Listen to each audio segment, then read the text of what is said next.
ஒரு simple cotton சாரியை நம்ம அயன் பாக்ஸ் இல்லாமல், டேபிள் இல்லாமல், சாரீ பெக்ஸ் இல்லாமல் எப்படி பாக்ஸ் ஃபோல்ட் பண்ணலான்னு பார்க்கலாம். இப்போ ஆஃபீஸ் போகிறவங்கலாம் இந்த மாதிரி முன்னாடியே வந்து ப்ரீ ப்ளீட் பண்ணிவிட்டு பாக்ஸ் ஃபோல்ட் பண்ணி வச்சுக்கிட்டா அடுத்து வந்து எடுத்து ஈஸியாக நம்ம வந்து நெக்ஸ்ட் டே கட்டிட்டு போகலாம். ஈவன் நம்ம கோவில் இல்லை வெளியூரெல்லாம் போகும்போது கூட இந்த மாதிரி மடித்து வச்சுட்டு போயிடலாம்.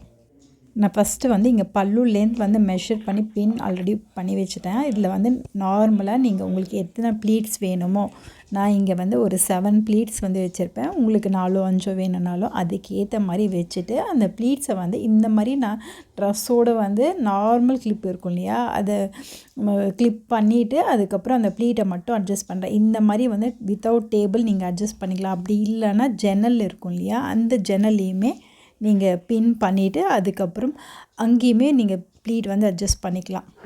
இந்த மாதிரி ஜன்னலுக்கு பின் பண்ணிவிட்டு அந்த ப்ளீட்டை வந்து எடுக்கும்போதே நீவி அட்ஜஸ்ட் பண்ணிக்கோங்க. இன்கேஸ் ஜன்னல்லையும் பண்ண முடியலன்னா இந்த மாதிரி கீழே வச்சுட்டு அது மேலே ஹெவியாக அந்த பல்லு மேலே ஏதாவது ஹெவியாக ஆப்ஜெக்ட் வச்சிங்கன்னா அந்த ப்ளீட் எடுக்கும்போது அப்படியே நிற்கும். நான் பல்லு ப்ளீட் எடுத்து முடிச்சுட்டு இப்போ ஹிப் ப்ளீட் வந்து எடுத்துக்கிறேன். ஒரு காட்டன் சாரீன்றதால மினிமலாக ஒரு 4-5 ப்ளீட் மட்டும்தான் ஹிப்பில் வந்து எடுத்திருக்கேன். உங்களுக்கு நிறைய வேணும்னாலும் நிறைய ப்ளீட்ஸ் வந்து எடுத்துக்கலாம்.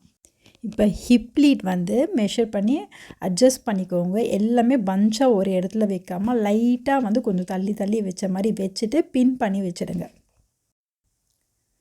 பின் பண்ணிவிட்டு அதுக்கப்புறம் இந்த ப்ளீட்டையுமே நம்ம நல்லா அலைன் பண்ணிவிட்டு அதுக்கப்புறம் ஃபோல்ட் வந்து பண்ணிக்கலாம். இங்கே வந்து இன்னொரு 8 இன்ச்சஸ் கேப்பில் வந்து நம்ம எங்கே டக்கின் பண்ணுவோமோ அது அப்ராக்சிமேட்டாக உங்களுக்கு தெரியும் இல்லையா, அந்த இடத்துலையும் இன்னொரு பின் பண்ணிக்கிட்டால் கீழே வந்து நம்ம ப்ளீட் அட்ஜஸ்ட் பண்ணுறதுக்கு நம்மளுக்கு வசதியாக இருக்கும்.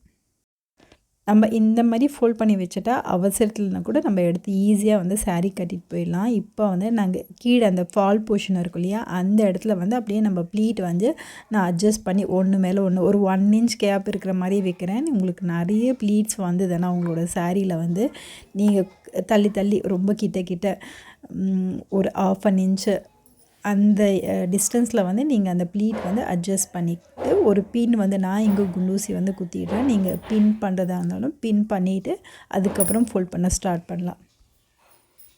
இப்போ இந்த மாதிரி இருக்கு இல்லையா, இதை அப்படியே ரிவர்ஸில் சாரியோட உள்பக்கமாக வந்து திருப்பிக்கலாம். பல்லு வந்து நம்மளோட சைடு இருக்கணும்.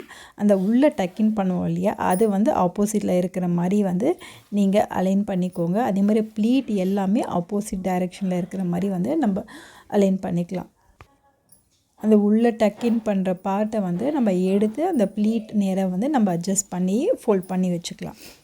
இந்த பாக்ஸ் ஃபோல்டிங்க்கு உங்களுக்கு என்ன சைஸ் வேணுமோ, குட்டியாக வேணும்னா அதுக்கேற்ற மாதிரி ஃபோல்ட் பண்ணிக்கோங்க. இதோட கண்டினியூஷன் நெக்ஸ்ட் பார்ட்டில்